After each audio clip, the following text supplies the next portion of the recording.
Welcome to Kenton Teaches. Enjoy the video. Open the box and remove the Net TV device, remote, and power adapter. Plug the Net TV power adapter rated 5V2A into a wall outlet near the television.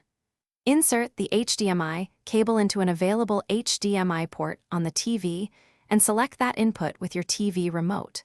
For network options, connect an Ethernet cable for 100 Mbps wired speeds or join a 2.4 GHz Wi-Fi network for stable streaming performance.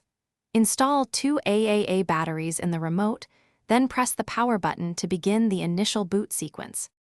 When the device finishes booting, create or sign in with an email account to access apps and purchased content. Update the system when prompted to ensure the latest features and security fixes are installed. Use the navigation buttons or the voice button on the remote to search by title, actor, or keyword for faster results. Open app stores to install streaming apps like Netflix, Prime Video, and YouTube in seconds.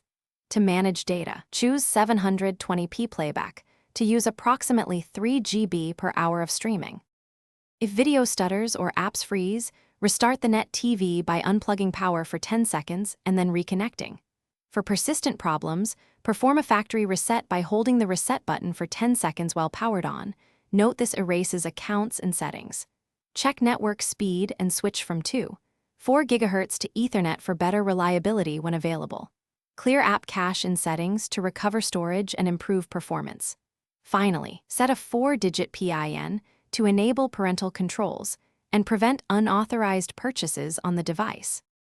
Thanks for watching. Please subscribe if this video was helpful.